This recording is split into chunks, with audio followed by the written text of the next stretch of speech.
Daniel y el santuario.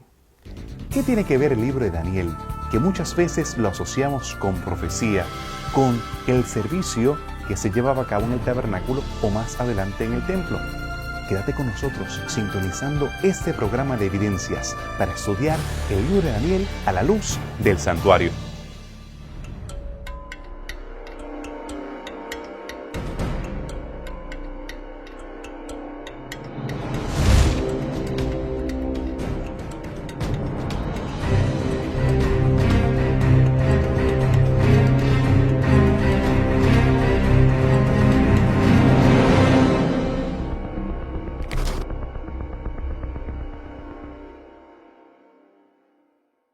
Qué bueno tenerles nuevamente con nosotros aquí en tu programa de Evidencias. Hemos estado estudiando el libro de Daniel en esta serie que ha sido comenzada precisamente por preguntas como las tuyas. Esta serie que se trata acerca de profecías en esta temporada de Evidencias. Continúa haciendo las mismas a través de nuestra cuenta en Facebook o a través de nuestro correo electrónico. También será un placer enviarte nuestra serie de estudios bíblicos a aquellos que así la soliciten. En esta ocasión vamos a profundizar en el libro de Daniel, pero usando otros lentes, viéndolo desde otro ángulo. ¿Qué podemos entender en Daniel sobre el santuario? ¿Cuáles son los animales que ahora está mencionando Daniel que tienen una alusión, tienen referencia a los sacrificios que se llevaban a cabo en el tabernáculo del desierto? En Daniel 8, a diferencia de las otras profecías de Daniel 2 y Daniel 7, los animales eran muy conocidos para cualquier judío. Estos animales que se mencionan en Daniel 2, el primer animal es el carnero y el segundo animal es el macho cabrío. Para un judío, estos dos animales eran animales básicos en el servicio del santuario. Así que en la visión como tal, inmediatamente a Daniel le están diciendo, lo que te voy a enseñar está relacionado con el santuario. Y de paso, en el versículo 14, la visión termina diciendo, hasta 2300 tardes y mañanas y el santuario será purificado. Pero lo más interesante de los animales es que nunca estos dos animales estaban juntos, a excepción de un solo día, el día de la expiación. Usted podría llevar un cordero un día, un carnero otro día, pero los dos animales en un mismo servicio solamente se hacía en el día de la expiación, de acuerdo a Levíticos capítulo 16. Eso me está diciendo entonces que Daniel 8 se está enfocando en ese día de la expiación, que según Levítico 23 también estaba relacionado con un juicio y una purificación. El texto termina, Daniel 8:14, como ya dije, hasta 2300 tardes y mañanas y el santuario será purificado.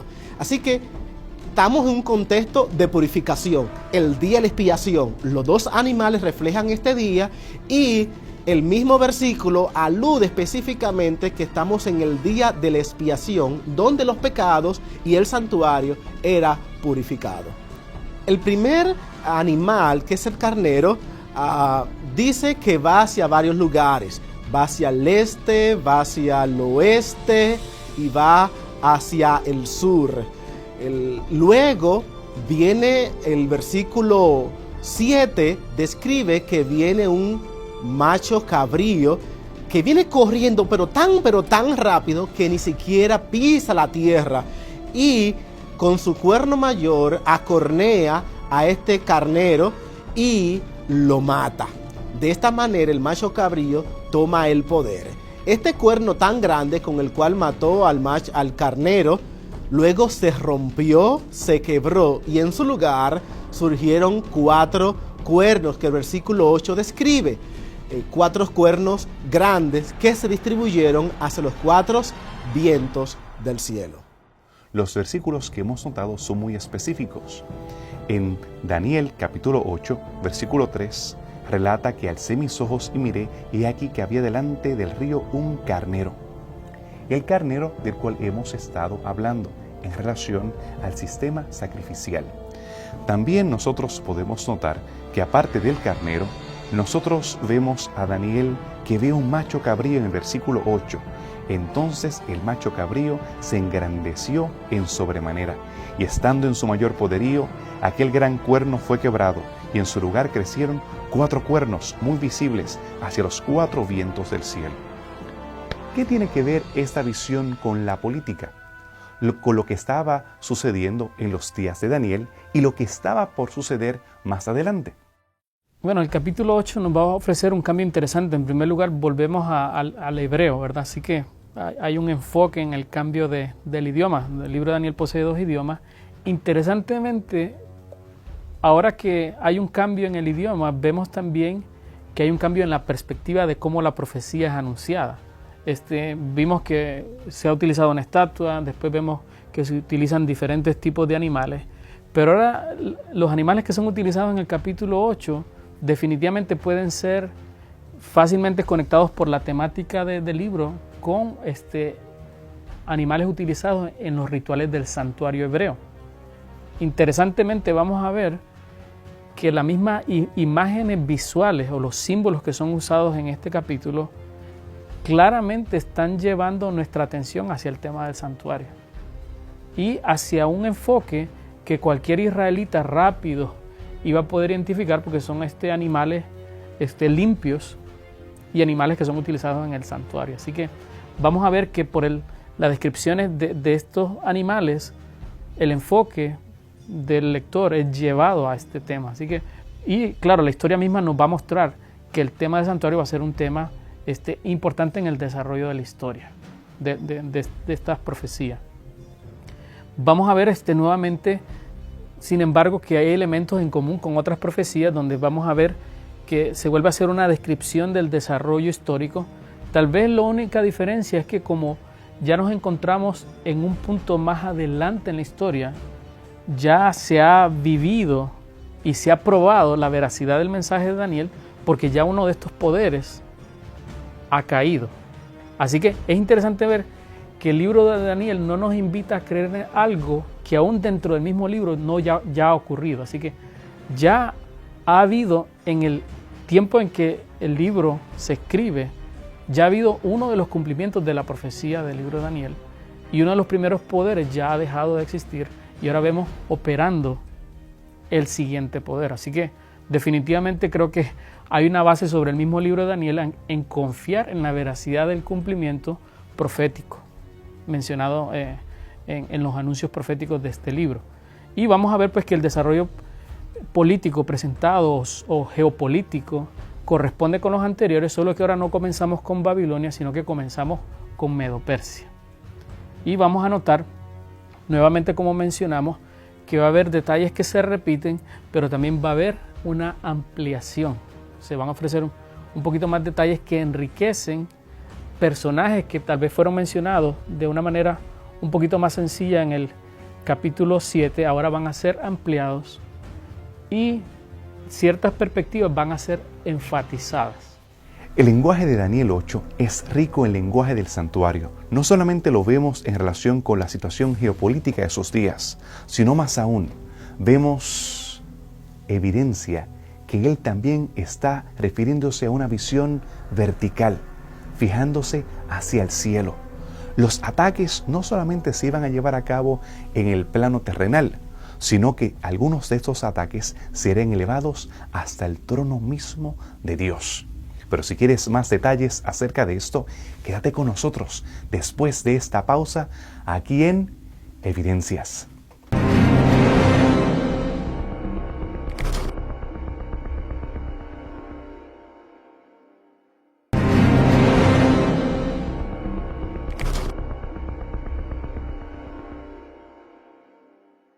Qué bueno que te quedas con nosotros. ¿Tú quieres saber un poco más acerca de cómo hay estos ataques verticales hacia el cielo? ¿Qué entonces hacía el cuerno pequeño? ¿Cómo es que ese cuerno pequeño ataca el santuario celestial? En Daniel capítulo 8, versículo 9, tenemos un nuevo poder. Versículo 9 dice, y de uno de ellos salió un cuerno pequeño. Este cuerno pequeño dice que sale de uno de ellos. Hay mucho debate ¿de dónde sale este cuerno pequeño? Cualquier persona inferirá que el cuerno pequeño sale de la bestia del macho cabrío. Y esto haría sentido porque 4 cuernos salieron en el versículo anterior. Pero la verdad es que la gramática hebrea no permite eso. En la gramática hebrea la palabra uno está en femenino, pero la palabra ellos está en masculino. Lo que estará diciendo es de uno femenino, de ellos masculino. El versículo 8, tanto los cuernos como los vientos son femeninos. Y eso así, uno de estos dos. Pero la palabra ellos masculino solamente cielos. Cuando uno mira los dos versículos, va a notar que femenino masculino solamente aparece en el versículo 8 en los vientos femenino del cielo masculino. Así que cuando el versículo 9 dice de uno femenino, de ellos masculino, se estaría lingüísticamente relacionando que el cuerno pequeño sale de uno de los 4 vientos del cielo y no del macho cabrío. Esto hace sentido simbólicamente, aunque en la vida real no haga sentido, porque un cuerno no sale del aire. Y por eso muchos prefieren decir que salió de uno de los cuernos. Pero la verdad es que en la vida real tampoco un cuerno sale de otro cuerno.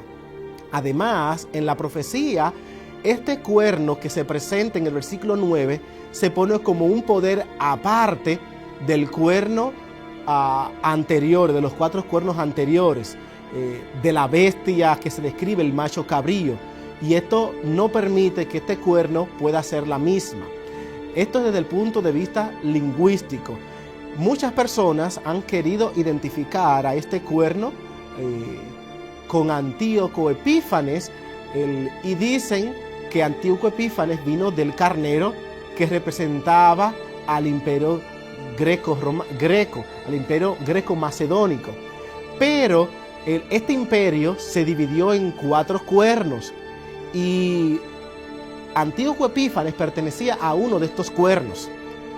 Pero la profecía describe que este cuerno quitó los demás cuernos y se quedó en un sentido él solo. E históricamente no podemos decir que Antíoco Epífanes quitó a Egipto, todo lo contrario. Egipto le quitó el poder a Antíoco Epífanes. No le quitó el poder tampoco a Macedonia como tal. Así que no cuadra que Antíoco Epífanes tampoco sea este cuerno pequeño. La descripción bíblica presenta el cuerno pequeño describiendo 2 cosas. Número 1, se presenta el cuerno pequeño haciendo una batalla horizontal. Ataca hacia el este, ataca hacia el sur, la tierra gloriosa, y ataca hacia el norte. Esto sugiere que el cuerno pequeño viene del oeste, porque es el único lugar donde él no ataca. Viene del oeste y ataca al norte, ataca al este y ataca al sur. Luego, en el versículo 10, este ataque no es ahora horizontal, es vertical. Él ahora ataca, dice el versículo que ahora ataca hacia el cielo, las estrellas del cielo. Y el versículo 11 dice que y quitó del príncipe de los ejércitos, quitó el continuo sacrificio, echó por tierra la verdad y pisoteó el santuario. ¿Sí? Así que notan que vemos una expansión política, pero ahora vemos una expansión religiosa, donde él no solamente se entromete con los poderes políticos, sino que ahora se entromete con los seres angelicales y celestiales. Y es por esto que este poder se describe político y religioso. Y esto hace mucha relación con el cuerno pequeño de Daniel 7, que surgió de Roma, donde atacó políticamente y también atacó religiosamente. En Daniel 7 veíamos que el cuerno pequeño habló palabras contra el Altísimo. Literalmente habló blasfemias. Jesús en una ocasión, cuando sanó a un enfermo, en Marcos capítulo 2, le preguntaron que por qué él hacía eso, por qué él había sanado al paralítico, que él estaba cometiendo blasfemia. Y él entonces dijo, pero ¿por qué comete blasfemia? Y le dijeron, bueno, porque tú, siendo hombre, te haces Dios y perdona pecado.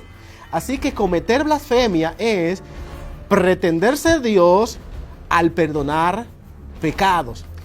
Este poder, entonces, es un poder que está perdonando pecado, haciéndose creer que tiene ese poder, y al hacer eso se presenta como Dios. También tiene un santuario, tiene un servicio donde diario hace algo, porque el texto dice que le quitó el servicio del santuario, se lo quitó al príncipe, que se describe más tarde, más adelante en el versículo 25, como Jesús le está quitando el servicio del santuario, y por lo tanto estamos viendo entonces una falsificación de lo que Jesús hace por nosotros. Y el versículo termina diciendo, pisotea el santuario, quita este santuario y pone un templo parecido al de Dios, haciendo lo mismo. En los judíos, este templo era que diario había que hacer un rito de perdón de los pecados, donde las personas iban tardes y mañana.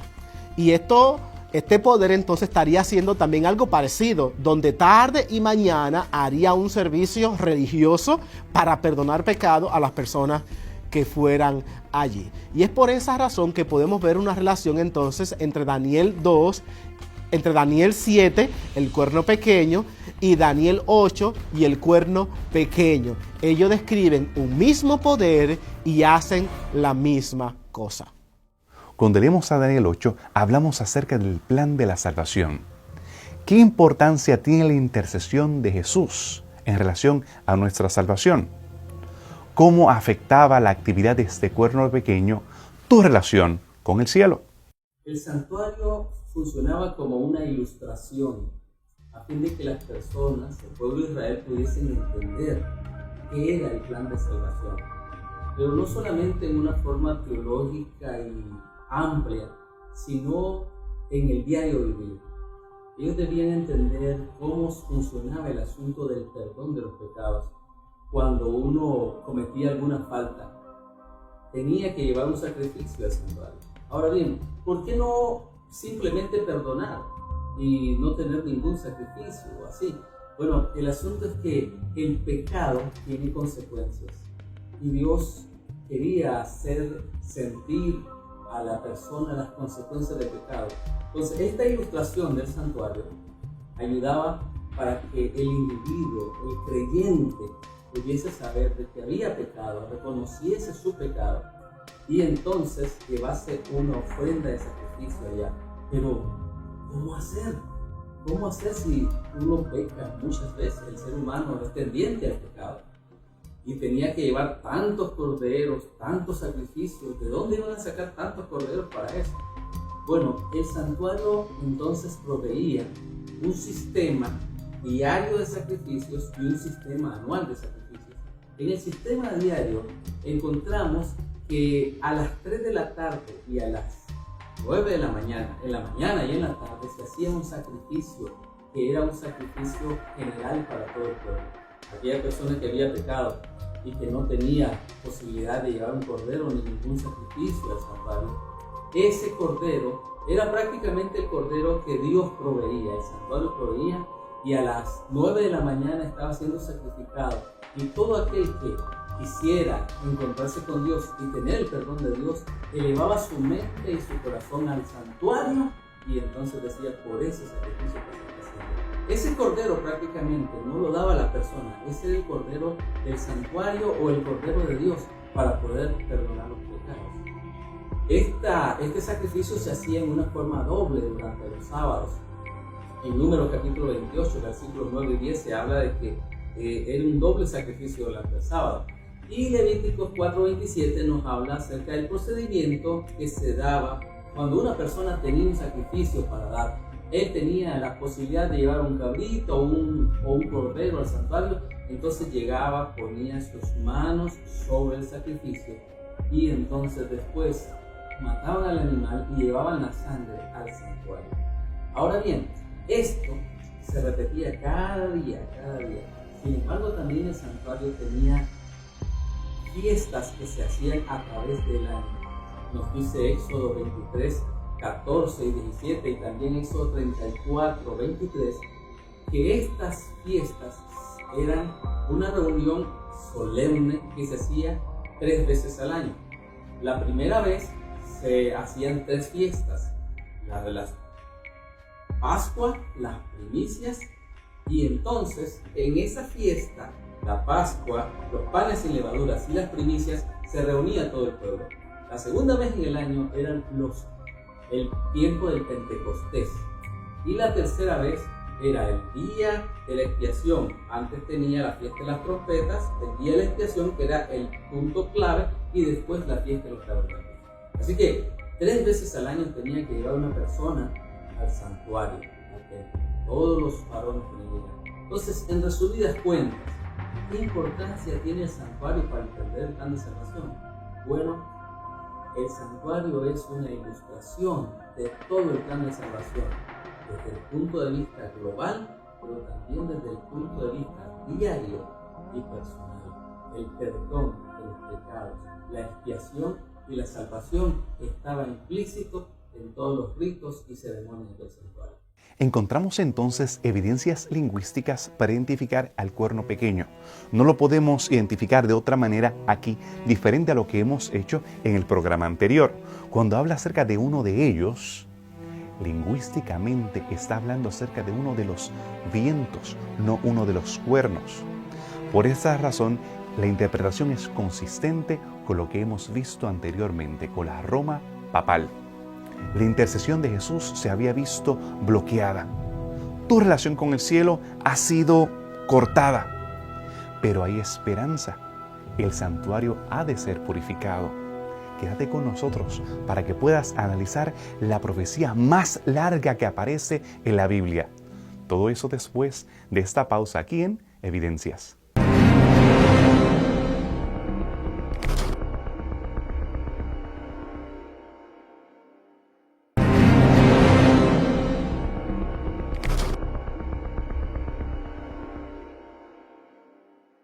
Regresamos de la pausa y sé que te has quedado curioso para saber en cuanto a esta profecía, la profecía más extensa que encontramos en las Escrituras. Acompáñame en Daniel 8. En el versículo 13 comienza con esa interacción entre los seres celestiales. Oía un santo que le hablaba a otro de los santos. Preguntó al que hablaba, ¿hasta cuándo será solo la visión del sacrificio? En el original no dice continuo. Y durará la rebelión desoladora, y serán pisoteados el santuario y el ejército. Y entonces vemos la respuesta donde está la fecha. El versículo 14. Y él respondió, hasta 2300 tardes y mañanas. Luego el santuario será restaurado. ¿De qué purificación está hablando aquí en Daniel 8:14? Durante todo el año, la persona llevaba su sacrificio al templo. Se hacía el sacrificio diario a las 9 de la mañana y a las 3 de la tarde. Parte del ceremonial de ese sacrificio era tomar la sangre y poner en los cuernos de los altares, en los cuernos del altar de sacrificio, ahí se ponía la sangre. Eso lo presenta Éxodo 29:12. También Levítico 4 presenta todo este procedimiento de transferencia simbólica del pecado, del pecador al cordero o al cabrito o al animal que va en el sacrificio. Se mataba ese cordero y entonces se tomaba la sangre. La sangre se ponía en el altar. Jeremías, el capítulo 17 y el versículo 1 nos muestra que el pecado del pueblo estaba en los cuernos del altar. Eso quiere decir de que en una forma simbólica viene una transferencia del pecado de la persona al animal y del animal al santuario. Durante todo el año, este proceso simbólico de transferencia iba contaminando el santuario. ¿Contaminándolo con qué? Bueno, con pecado. Un registro simbólico del pecado. Ahí va quedando el pecado de todo el pueblo. Una vez al año, entonces, nos dice Levítico, capítulo 16 y Levítico 23, en el día de la expiación se hacía la purificación del santuario. Y esto simbolizaba un ritual que tenía un ritual específico, un procedimiento específico, y este procedimiento hacía que el santuario fuese limpio. Se hacían ciertos sacrificios, se llevaba la sangre al lugar santísimo, y entonces de esa manera se iba limpiando el santuario de todo ese registro del pecado de todo el año. Entonces, esta purificación del santuario se hacía en el santuario terrenal. No obstante, Hebreos capítulo 8, versículo 2 nos habla de que hay un verdadero santuario, un santuario celestial, un santuario no hecho de manos, y que el sumo sacerdote de ese santuario es Jesús. Además, el sacrificio no son ya machos cabríos, corderos y cabritos, sino que el verdadero sacrificio es Jesús. Jesús es el sacrificio, Jesús es el sumo sacerdote. Y así como durante todo el año se contaminaba el santuario, Jesús está allá para interceder. Dice Hebreos 7:25 que Él está para interceder por nosotros. Cuando nosotros oramos y pedimos perdón por nuestros pecados, esos pecados llegan a la presencia de Dios. Jesús intercede, la sangre de Jesús nos libra de todo pecado y de toda maldad. Y entonces, en una forma simbólica, el pecado, el registro del pecado en los libros de los cielos que ha contaminado el santuario habría quedado durante mucho tiempo allí.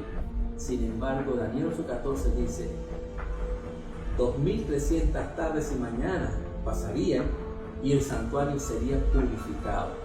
Así como era purificado el santuario en el Antiguo Testamento, ahora el santuario de Dios, el santuario del cielo, sería también purificado y entraríamos en el día de la expiación. ¿Qué ocurre de acuerdo a lo que esta profecía indica?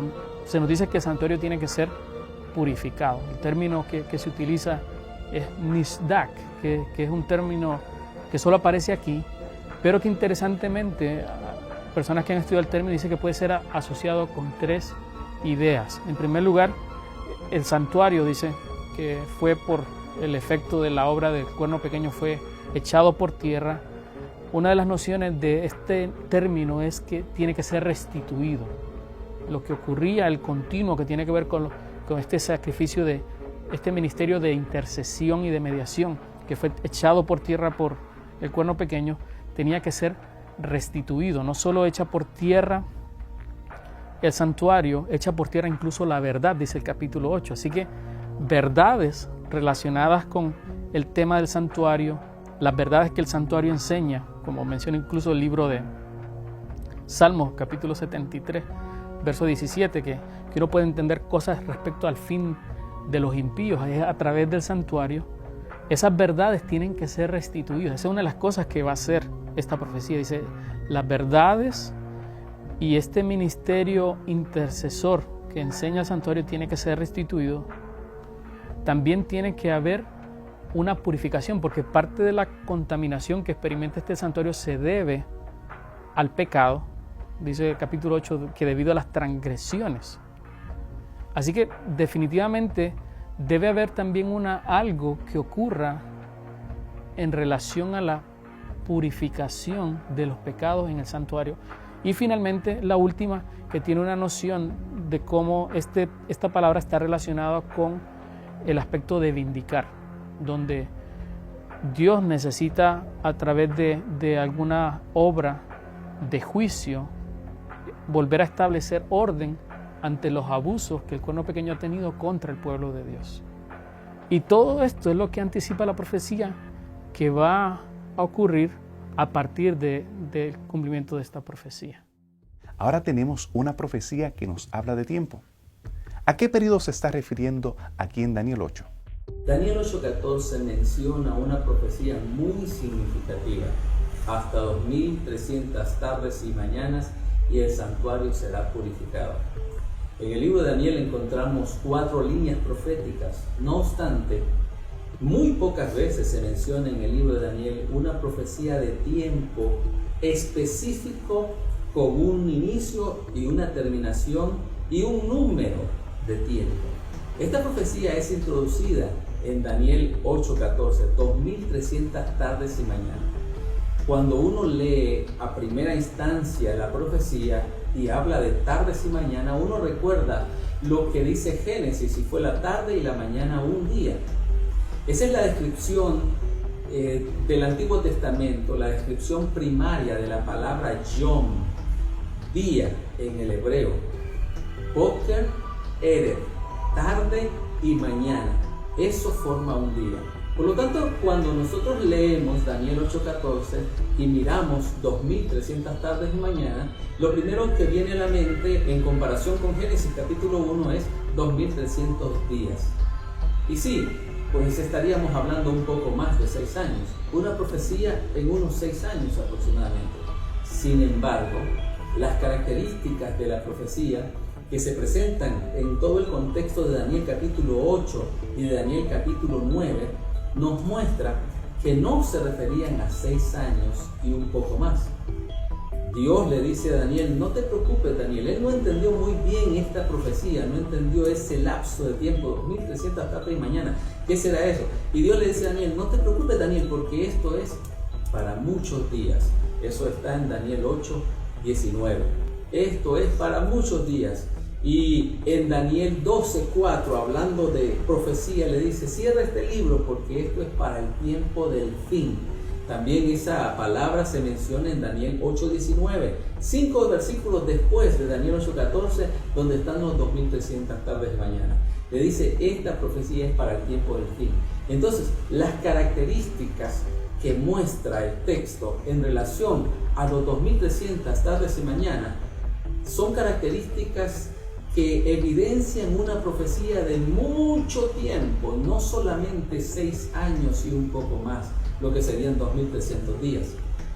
Las características que muestran la profecía en Daniel 8:19, en Daniel 8:26 y más adelante en Daniel 12:4 y 9 es que la profecía alcanzaría hasta los finales de la historia, el tiempo del fin. Por lo tanto, es importante que al mirar las 2300 tardes y mañana, nosotros podamos mirar de qué manera interpretarlo. El libro de Ezequiel y otros lugares en la Biblia muestran el principio día por año en la profecía. Por lo tanto, cuando nosotros tenemos en profecía un día, debemos considerar que ese día es considerado como un año. Esa es la equivalencia, día por año. Así que Dios está hablando de una profecía muy significativa, una profecía de tiempo, 2300 tardes y mañanas, que llegaría hasta el tiempo del fin.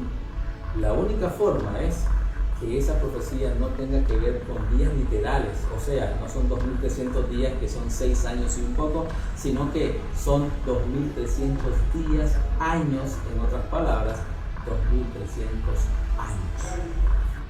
Daniel no solamente está interesado en política internacional, lo que está sucediendo en sus días o lo que estaba por acontecer. Daniel, más interesado que nadie, está enfocado en lo que está sucediendo en el santuario celestial. Y no solamente es el interés de Daniel, vemos que aún los seres no caídos, los santos, están también observando. La tierra es algo así como su libro de texto por excelencia.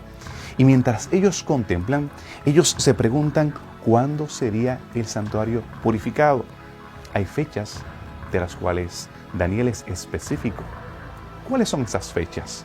Quédate con nosotros después de esta pausa para conocer cuándo comienza y cuándo termina esta importante profecía.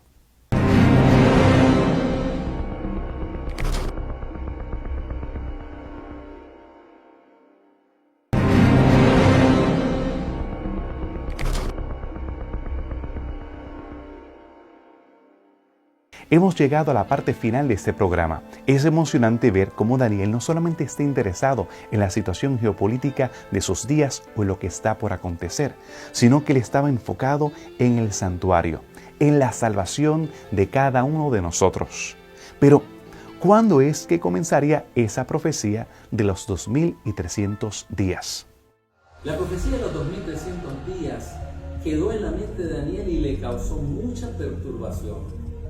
En Daniel capítulo 8 se mencionan otros detalles de profecía que él entendió perfectamente, pero esto que tiene que ver con Daniel capítulo 8:14, los 2300 días, le angustió a tal manera que casi la enfermó. Dios le dijo: no te preocupes, Daniel, eso es para el tiempo del fin. Pero ¿cuándo iniciaría esta profecía? Ese detalle quedó en la mente de Daniel, pero uno de los verbos hebreos que utiliza Daniel para explicar su preocupación es el verbo bin. Bin en hebreo significa discernir, y él lo presenta de forma negativa. Yo no entendía, yo no entendí, no comprendí la profecía. Utilizó el verbo bin. Daniel comienza a orar. Él comienza a pensar, bueno, 2300 tardes y mañanas, y el santuario será purificado.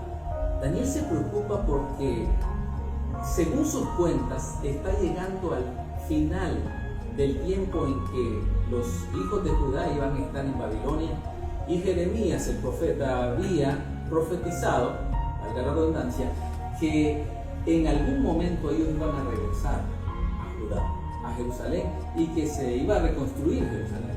No obstante, ¿qué pasa? Daniel dice, bueno, ya estamos terminando, según la profecía de Jeremías, y eso está en Daniel capítulo 9, estamos casi terminando esta profecía y tenemos que regresar, pero ahora Dios dice que el santuario será purificado hasta dentro de 2300 tardes y mañanas, 2300 días más de cautiverio. No es posible, Señor.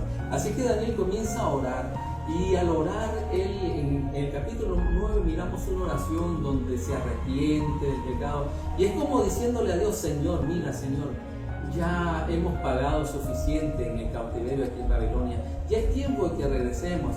Él está pensando en que hay 2300 días más de castigo, y hasta entonces el santuario allá en Jerusalén sería purificado. Obviamente Daniel no comprendía que la purificación del santuario se refería al santuario celestial, y que era una profecía de mucho más tiempo. Sin embargo, en ese momento, 2 minutos aproximados después, si usted lee el texto bíblico comenzando desde el versículo 1 hasta que llega el ángel Gabriel en el Daniel capítulo 9, de una forma casi inmediata viene Gabriel desde el cielo y le dice: mira, se me fue dada la orden para que venga y te dé bin, entendimiento, discernimiento. Y utiliza la misma palabra que había utilizado Daniel. No entiendo la profecía de los 2300 días. Ahora Gabriel le dice: entiende la orden y entiende la profecía, entiende la visión. Y es allí donde Gabriel, el ángel, en Daniel capítulo 9, haciendo una interconexión entre el 8 y el 9, le comienza a explicar los detalles de la profecía de Daniel 8:14. Y entre esos detalles, Gabriel menciona cuándo comenzaría la profecía. Gabriel le dice en Daniel 9:24: desde salida la orden para edificar Jerusalén hasta el Mesías príncipe. Esa frase, desde salida la orden para edificar Jerusalén, es la frase clave para entender el inicio de la profecía de los 2300 tardes y mañanas. Salida la orden. ¿Y cuál orden? Bueno, la orden para edificar Jerusalén. Y ahora Daniel piensa: sí, entonces vamos de regreso, se va a terminar el cautiverio, va a haber una orden para reedificar Jerusalén. Cuando nosotros escudriñamos el registro bíblico en el libro de Esdras, encontramos por lo menos 3 órdenes que se dieron para que los judíos pudiesen volver de Babilonia hacia Jerusalén. La primera orden, que se encuentra en Esdras capítulo 1, la dio Ciro. Y Ciro dio orden para que fuesen, pero no se consumó esa orden. La segunda orden la dio Darío, y ahí se encuentra en Esdras el capítulo 6. Sin embargo, la tercera orden, que fue la definitiva, la dio Artajerjes, el rey Artajerjes, y está registrado en Esdras el capítulo 7, desde el versículo 13 al 28. Esta tercera orden fue definitiva. Esdras registra un texto muy importante, Esdras capítulo 6, versículo 14, y dice que edificaron y terminaron la construcción de Jerusalén por la orden del Dios de Israel, por mandato de Ciro, de Darío y de Artajerjes, rey de Persia. Él hace un resumen en el capítulo 6, versículo 14, Esdras hace un resumen de las 3 órdenes y que finalmente pues se consumó todo esto. Entonces, si nosotros hacemos una conexión de las palabras del ángel Gabriel en Daniel 9 y ahora Esdras, podríamos decir entonces que Gabriel dice va a haber una orden, pero que Ciro dio orden, Darío dio orden, pero la orden que finalmente se dio y se consumó según Esdras 6:14 fue la de Artajerjes. Esta orden se dio en el año 457 a.C. Hay registros históricos, verídicos y fehacientes de esta orden, la orden para edificar Jerusalén por Artajerjes. Ese es el momento de inicio de la profecía de las 2300 tardes y mañanas de Daniel 8:14. Esa profecía comenzó en el año 457, pero ¿cuándo culminaría la misma y bajo qué circunstancias? Las profecías de Daniel 8, especialmente la profecía relacionada con la purificación del santuario, o bien que pudiera ser entendida como la restitución, justificación, purificación y vindicación del santuario, si tratáramos de sacarle el contenido a esta palabra en hebreo, que cubre todos estos matices de lo que va a ocurrir con el santuario. Interesantemente, el capítulo 8 nos dice cuándo va a ocurrir, pero no nos ofrece el punto de comienzo de esta profecía. Así que, interesantemente, sí nos dice lo que va a pasar, nos dice cuánto tiempo va a durar, pero hay un elemento en esta profecía de tiempo que nos hace ver que información adicional tiene que ser dada para saber cuándo hay que empezar un cómputo de tiempo de esta profecía. Y por eso vamos a notar, y muchos estudiosos de la Biblia han notado, que la relación que tiene las profecías de las 2300 tardes y mañanas con las 70 semanas del capítulo 9. Y establecen que, basado en términos utilizados en el capítulo 9, indican de que las profecías de 2300 tardes y mañanas deben empezar a computarse al comienzo de las 70 semanas, de las cuales son cortadas dentro de este periodo histórico para el pueblo de Israel.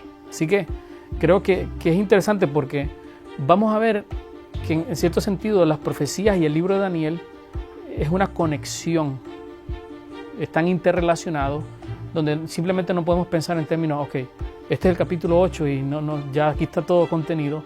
La misma historia, la narrativa de la historia del capítulo 8 nos invita a entender que hay información adicional que es necesaria recibir. Daniel necesita recibir para poder entender mejor y clarificar lo que va a ocurrir en esta profecía tan importante destacada en el capítulo 8 respecto a este periodo profético. Ahora, si entendemos que detalles de las profecías del capítulo 9 nos indican parte del comienzo de esta profecía, y si identificáramos, como varios estudiosos han demostrado, el 457 a.C. como el punto de comienzo, notaríamos que esta profecía, y ahorita tendríamos que hablar también de cómo interpretar profecías de tiempo en la Biblia, que poseen un lenguaje no tradicional, que nos muestran que deben ser entendidos de manera simbólica, como esta profecía, que en vez de decir días, sino que dice tardes y mañanas. O sea, la forma que está escrito te invita a entender que este es un tiempo profético que debe ser entendido bajo criterios de interpretación profética y bajo la sugerencia de que cada día debe ser entendido por un año. Nos llevaría a una fecha cercana al siglo XIX. Estaríamos hablando de eventos no muy lejanos de la historia presente nuestra.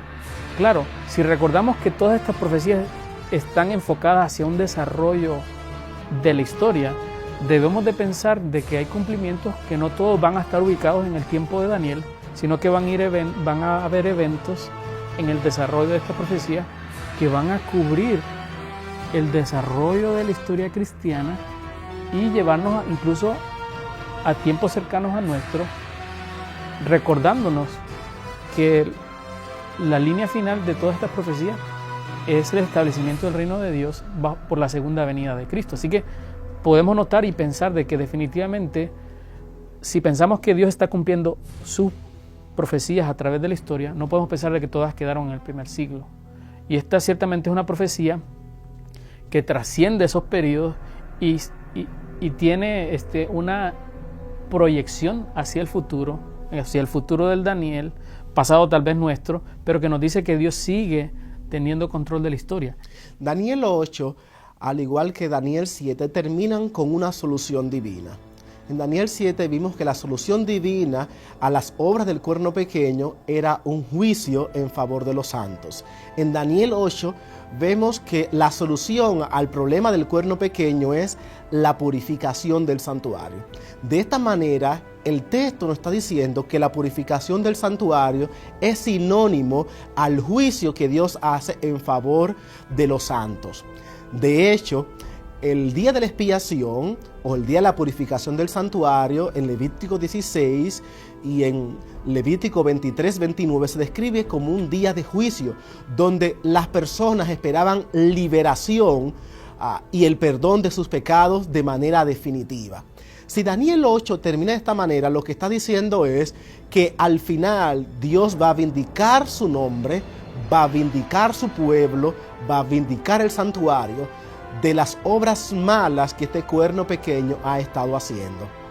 De esta manera, Daniel 8 está haciendo una apelación al cristiano a, número uno, a darse cuenta que hay un sistema religioso aquí en la tierra que se opone a Dios, que ha al poner un sistema parecido de salvación, que no es el que la Biblia dice.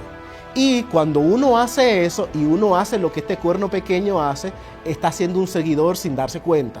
Y número dos, esta purificación del santuario también nos recuerda que el santuario era contaminado por pecado. El hecho de que Dios esté purificando el santuario de pecados indica que quien lo ha contaminado ha sido el hombre. Y para que el santuario no se siga contaminando, Dios tiene que limpiar a los seres humanos que están pecando. De esta manera, entonces, vemos que en Daniel 8 hay un llamado al perdón de los pecados, a la purificación de nuestras vidas, pidiéndole perdón al Señor Jesucristo para que nos limpie de todo pecado y nos limpie de toda maldad. Para los israelitas en la antigüedad era importante el hecho de que pudiesen estar en paz con Dios. La paz con el Señor se encontraba en el santuario. Ellos podían estar seguros que había perdón, reconciliación con Dios, y podían encontrar esa paz espiritual que viene de la seguridad del perdón y la satisfacción de ser un hijo de Dios. El santuario para los israelitas era la ilustración de todo el plan de salvación. Allí encontraban al Cordero de Dios que quita el pecado del mundo. Cuando vino nuestro Señor Jesucristo a esta tierra, tú y yo podemos estar seguros del perdón y la reconciliación con Dios a través del Cordero de Dios que quita el pecado del mundo, Jesucristo nuestro Salvador. La profecía de Daniel 8 y Daniel 9 nos muestran a escala global lo que es el santuario universal o lo que es el santuario celestial, cómo trabaja el plan de salvación de Dios. Y ahora este santuario no solamente está dado para el pueblo judío, el pueblo israelita, ahora este santuario está abierto en el cielo para todo aquel que quiera llegar.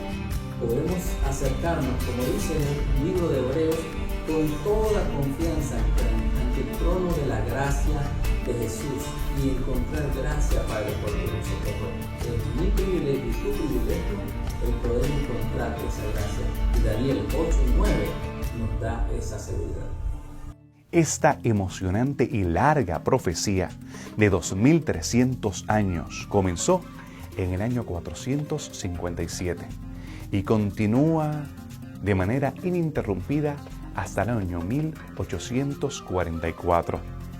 Durante todo ese tiempo tenemos a los seres angélicos prestos atentos a lo que estaba sucediendo en la tierra. Y es precisamente en ese día cuando comienza el día de las expiaciones, el Yom Kippur. El día de las expiaciones, el día del juicio, no un día para estar en temor, es un día de emoción, de esperanza, porque se trata de la liberación de su pueblo. Nosotros hemos de ser purificados. Pero el libro de Daniel nos habla de esta profecía en relación con la llegada, el ungimiento y la muerte del Mesías. En el capítulo 9 nos habla de las 70 semanas, los 490 años. Tienes que sintonizarnos en el próximo programa de Evidencias, donde estaremos estudiando la profecía de las 70 semanas en relación con los 2300 días. Te esperamos en el próximo programa de Evidencias.